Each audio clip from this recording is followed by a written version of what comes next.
It was rough. At It was a least we rough week. already did Secret Empire. I can just attach that one. So, That's nice. That's and the real good thing nice. is, like, there's not a lot to talk about in Venomverse or Doctor Strange. It's just two big fight issues. So, Yeah. Oh yeah. we might have a Oh quick boy. night here. We'll see. The only stuff I really liked this week was Jesus, I don't even know. I liked Teen Titans was okay. The art's better in that. I like the Aqualad story. I didn't even read that. I didn't read Action Comics. I didn't read Daredevil. Her Daredevil had that bad art again. Oh yeah, it did. It was awful. Aaron's been bitching about it all week.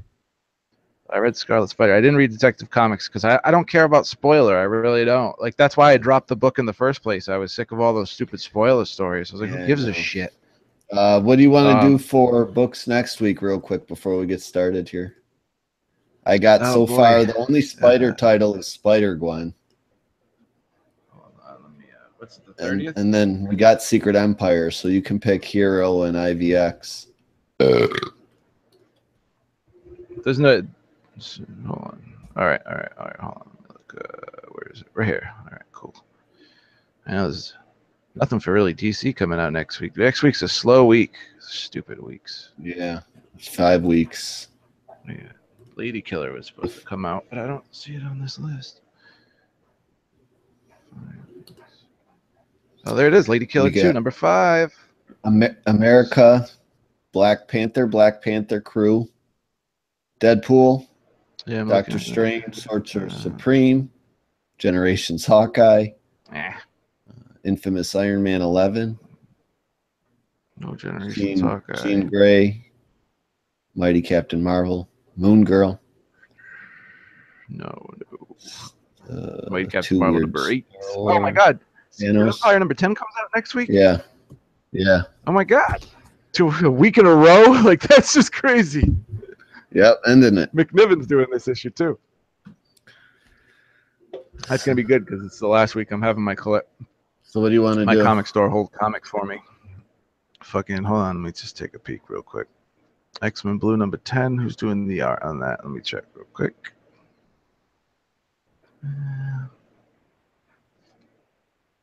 So I have this list, and you click on the title, it'll show you the solicit.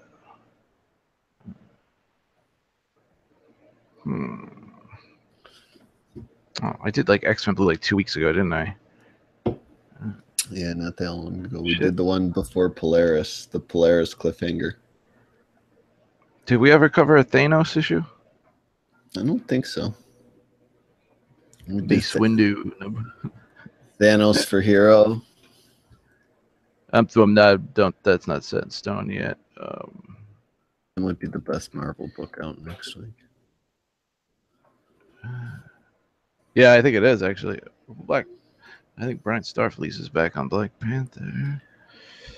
I only have Jean Grey and fucking X-Men Blue to choose from, huh? Yeah. Uncanny Avengers.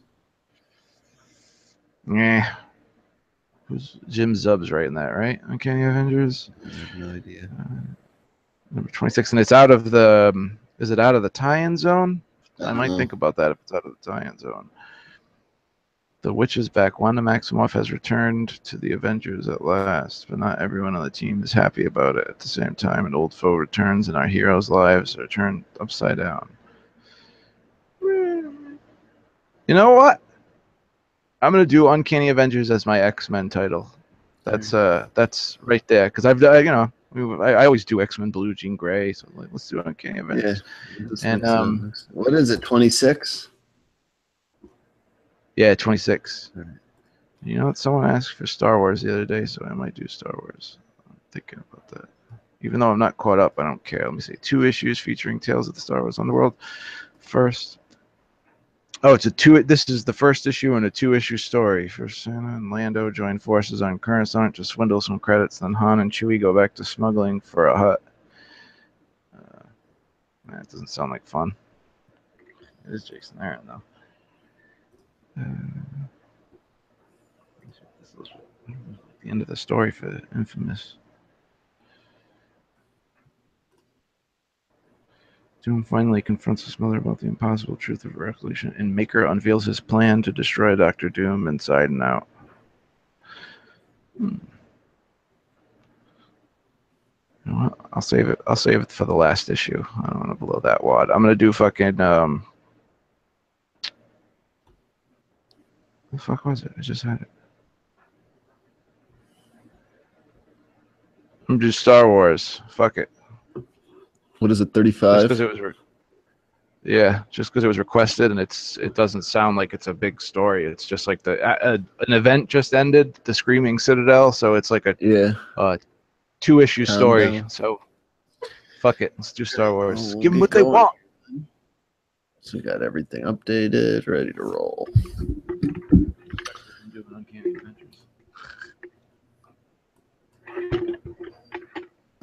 You all set up over there? Yeah, I'm good to go. You know what? I'll get caught up on Star Wars this week. Fuck it. All right, here we go. Ready? Let's do it. All right, welcome everybody. This is the Marvel Madness Comics Podcast, episode number 17. There's not really a fancy title. What can you do when you're 17? Can't quite buy cigarettes or porn legally. You're like stuck in the middle of the year after you drove. You can go to Rated R Movies. Our movies, and you can drive past 9 p.m. if you went to driver's ed. So we're at that we're at that stage. Actually, of the in my state, in my state they switched the driving age to like pretty much almost 17, and it had a yellow stripe on it, and there was like a 1 a.m. curfew. If you were out after 1 a.m., you could lose your license. Yeah, ours was you weren't allowed to drive after. I think it was not. Oh fuck! I want to say 9 o'clock unless you turned 18. I don't remember. I feel spoiled. Yeah, it was. I might be totally fucking it up because it's been so long. I'm 35 now. It's been 20 years since I had to abide by those rules. So same here. Yep. Anyway, I am Brandon, as always, joined by my co-host Trevitt. You guys heard him there talking about driving. Just finished Game of Thrones. We're ready to talk a little Marvel and a disappointing week of releases, at least for this week and next week. And then hopefully things start picking up in the middle of September when we get that legacy issue and things get exciting again. Because I felt down for the last few weeks here. Yeah, it's true. Big things. DC and Marvel. You got Metal, tie-ins for Metal. You got friggin' Legacy. So it's going to be a big, good fall this fall. Yeah, hopefully. So get us out of this funk. But anyway, our mission statement for everybody out there that's new to the ball game here. We bring you guys 3 to 4 books each week. This week we're going to do 4. Lucky you. We try to fulfill our mission statement of providing you the ins and outs of the Marvel comic book universe. In between, we chit-chat a little bit about some of the news, the titles, the characters, fun facts, and general things that go on in Earth Prime that you may or may not be paying attention to. We try to cover a variety of titles each month in an effort to avoid any repetitiveness and keep things fresh for you guys, the listeners. We've got the books split up into 4 categories, so you can expect to hear one from the following categories each week, and we kind of split these up or just kind of pick them as a team, really, with the exception of the Spider family, which is mine, and the IVX family, which is Trevitt's. So as far as that goes, Spider-wise, I'm going to do Venomverse number 5 for you guys. IVX-wise, Trevitt, what are you going to bring them this week? I'm doing Iceman number 4. Yep. And Hero Family is something we kind of tag team and put a group effort in on, and we decided on Doctor Strange number 24. That's also open for, fan suggestions as well. If you guys have something you haven't heard us talk about on the podcast in a while, and it falls into that hero family, let us know. We'll slide it on in that slot. We got a customer listener request coming in next week for you guys. So that could be, I don't know, a book of your choice there. We could turn it into something like that. We're open to suggestions, basically, is what I'm saying. And then we also cover the event book of the week. And this week we got the penultimate issue of Secret Empire #9, or the penultimate to the penultimate if you count the Omega issue, if that's something you support. As far as nobody should support an Omega issue. Yeah, I know. Tell your story in the numbered style, or don't bother me. That's bullshit. All titles that extra $5. Right, and it's always $5. You see an Omega or a Zero, it's always that extra price. Anyway, we title all covers a title. Man, I cannot talk tonight. We rate all titles honestly, and we cover them on the scale of buy, borrow, or forget. Buy means buy it now. Borrow means get a code or borrow it from a friend, and forget it altogether means don't drop a dime on that book. You don't even really have to pay attention to it. Not much important goes down. So, that's our opinion on how we rate things instead of a traditional 1 to 10 scale. But if you guys are looking to get a hold of us, we do have a couple ways now for you to do that. We have our Twitter, which is the most popular. That is at Madness Marvel 1. And then Trevitt set up the email this week. So if you guys are looking to get at us in longer than 140 characters, or you don't like DMs, you can find us there. And what's that at, Trevitt? MarvelMadness0@gmail.com. There you go. So that's where you can find us as far as email goes. And we'd like to, again, hear from you guys. If you disagree with our opinions, or you have, again, any suggestions for the show, possible sign-out segments, or again, you got a suggestion for the hero segment, we're open for business. We'll take all those suggestions from you guys. Want to hear your thoughts, want to get you involved. So hit us up there. But with all that basic bitch stuff covered out of the way, we're going to lead into the world famous Trevitt's news section right after this quick little jingle. All right, go ahead, Trevitt, with the news, and quick and easy week this week, huh? Yes, very quick and easy. Very, very quick. There wasn't a lot of news. Marvel, sometimes you get a good week where you get a bunch of things to talk about, but most of the time you get nothing. Yeah, it was kind of solicit. They don't know how to keep a secret. Yeah, it was solicit week, so that's pretty much the news for the week when solicits drop. They don't overshadow that. Yeah, I didn't even think to look at the solicits. I was gonna. I don't want to spoil too much anyway, and it's not necessarily news, I guess. I don't know. I guess it is. But well, it's just so far in advance. We'll if it's something important, we'll bring it up closer when the time comes and the book's almost going to release. I could save it for a really dead week, right? Because it's November, so I mean it's freaking August still. Like I'll hold on to that shit, the fucking death grip. So first story I got up this week is stores refusing to carry Marvel Legacy lenticular covers. So it was reported this week from multiple places that about 70 retailers and growing are refusing to carry Marvel Legacy lenticular covers. Yeah, neither of us can talk tonight. No, I can't. And I have to look sideways, because I have the mic on the left and my computer screen on the right, so everything I wrote is so my eyes are glancing sideways, and I'm trying to keep my face straight. But anyway, now not just Marvel Legacy #1. There's going to be 53 different lenticular covers for Marvel Legacy over the course of a few months. So September, October, November. Every single number, I don't want to say #1 because they're all going back to Legacy numbering, but every first issue is going to have a lenticular cover, which is fucking insane. Yeah. And Marvel at first was asking people to order 200% of a title in order to qualify for these glorified bike reflectors.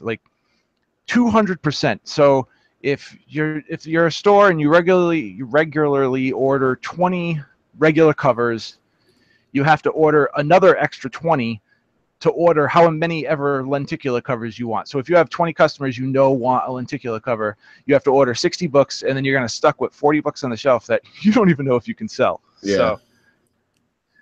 So usually what they have to do is either sell the book for more than cover price to try to make up what they think they'll lose. Yeah, it sucks they don't just do the one for one thing like DC does with the variants. Right. Even though the variants aren't usually super unique all the time, at least it's not a jump through hoops thing to do, Yeah, yeah. And with DC, it's only one, like it's one variant. You know, Marvel has like 20 fucking variants, but you have to order so many copies of the regular cover. Like, so you have to order 20 copies of the regular cover, but then if you want any other variants, you got to get some of those fucking variants too. And then, but then that, I don't know if that makes you not qualify for the lenticular cover anyway, because you have to order Yeah. 20 of the I regular don't cover. get how it all Like works.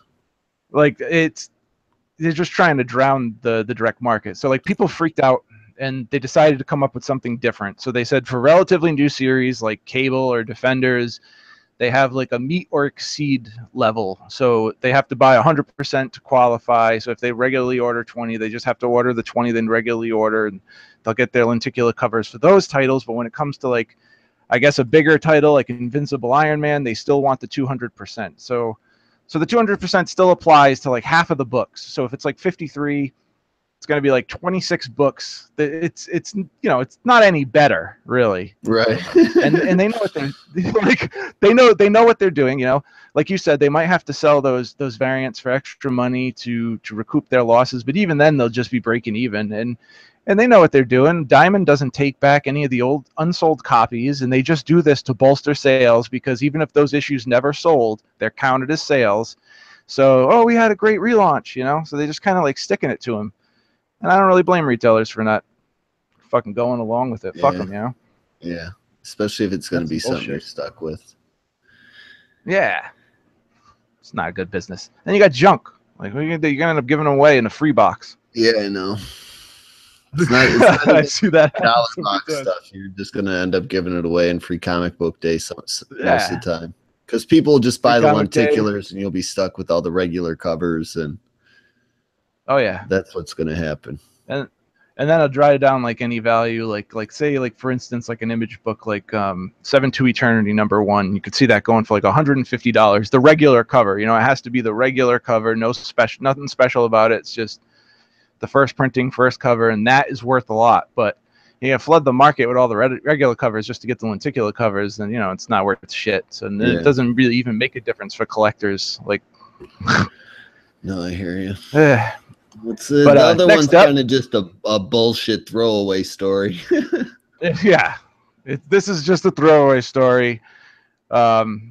The rest of them are kind of throwaway stories. This one, I just threw this in just for the fuck of it, and I thought it sounded interesting because X-Men are going to go out back to space. Like if you think back to like Claremont run where they go out and have their adventures with the Shi'ar Empire.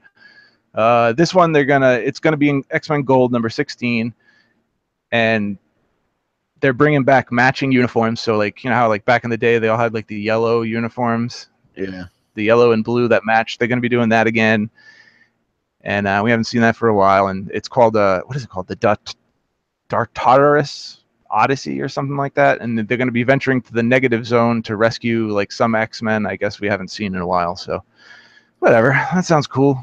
Old school space adventure with the X-Men. Yeah. And the negative zone, no less. Yeah. And next up. Well, go ahead. No, go ahead. Go for it. No, I didn't really have anything to say about that other than it feels like they are just doing the classic X-Men tropes like Mojoverse and then space. I wonder what the next one will be, you know? You know what drives me nuts is like, I was watching this TV show. No, it's not really a TV show, but it's kind of like a TV show on YouTube. It's called Collide of Heroes, and every Wednesday they pick books, like the 5 top picks of the week, and it kind of drives me nuts because like every week Batman comes out, he'll fucking pick Batman, and then All-Star Batman comes out, he picks All-Star Batman. I'm like, dude, pick something other than fucking Batman, right? So one day they pick X-Men Gold, and one of the guys is talking about how like X-Men hasn't been good for a long time, and he's been reading this title, and he's so happy they brought it back to how it used to be, and it's so good. And like I just didn't know, it was like he was speaking another language, and I'm like, are we thinking about the same book here? Like, yeah, I don't know what he's talking about. There's a bunch of people that praise Gold, and I'm just like, I don't get it. Like I literally stopped reading that book because it was just boring to me and very, I don't know, just not exciting. Like there were nothing to look forward to in it. Run of the mill stuff that like while you're reading it, you can kind of just predict. You can see where everything's going. And right? Just, yeah, that's basically it. You're right. But yeah, I didn't mean the X-Men story. What I also was going to say is I didn't mean the X-Men story was bullshit. I didn't know if you were going to cover Marvel. Yeah, well, it kind of was the Marvel college football covers or whatever that they always I do got that every one right year. here. Yeah, because Dancing Mike sent that to me, so I wanted to. I was a little wanted to include it. So I had it. I hear the last story of the night is more special covers or whatever it is. I'm kind of confused by this. So Yeah, Marvel they're Comics and just ESPN are teaming up. yeah, Because I they're had a little. just things they hand out. Like it's not an actual comic book Yeah, or yeah. anything. It's just kind of like So a poster I'm thing they wondering if it's hand out. free. So to let you guys know what it is, it's Marvel and ESPN are before the 2017. It's college football, right? College football season. Yeah, For the kickoff week, for the kickoff weekend, they created 6 covers for 6 of the biggest games, and they're gonna have like teams versus teams, but in a superhero type of fashion, kind of like what Marvel Legacy is doing. They're taking like an old school classic cover, and they're using that cover to show one team against another, like instead of enemy hero versus villain. So, yeah. is it gonna be That's the like a only true reason. believer issue? No, it's not even Because something one they was release in a comic store. It's probably just be released on campus and shit as like just a cardboard handout, like something you could put up in your all dorm or right, something. because they got like Marvel Double Feature from 1973, Indestructible Hulk 18 from 2014. It was an Inhumanity tie-in. Nova number 4 from 1976, and I was like, damn. Yeah. No, they do these every year. Random. Yeah, they do these every year. Usually you can find them. So I just thought it was kind of cool because they did it with legacy covers this year. So I was like, oh, that's kind of a little neat legacy tie-in they got going there with college football. Yeah, but yeah. I've legit never seen them in a comic store or anything, not even like as a poster they hand out. So I thought the Inhumanity, the Indestructible Hulk from 2014 was a little weird because they had all the old. They had the rest of them were like old covers, and then they had fucking the Inhumanity tie-in. yeah, I know it is weird. But yeah, is that all the news? That's the news. Yeah, There was everything else was so freaking lame. Like real the 10 best Marvel stories, or Joe Quesada's tribute to Stan Lee's wife. I wonder if they time like their news, like they know it's the start of football season and shit, so they're like, we're not going to really drop any big bombshells or news for a couple weeks because it's just going to get drowned out and overshadowed by football and everything else going on in the world when something is popular popping off. I wonder. I think maybe like a bunch of factors, probably like that, and like solicits are like 2-3 months in advance, so like all the news is spoiled way ahead of time. So yeah, there's like nothing new to talk about. Like the solicits came out, and almost everything that was on the solicits was already spoiled a month ago. Yeah, so there was nothing to talk about. Pretty uneventful. I was waiting for them. I'm like, I wonder why they're so late. What are they hiding this month? And I'm like, oh, they're not hiding anything. There's just literally nothing to say. Spoiled it all. That's about it. We're gonna kick it off to the books. Our first section is gonna be Iceman number 4, and then Doctor Strange. So we'll be back right after this quick little break.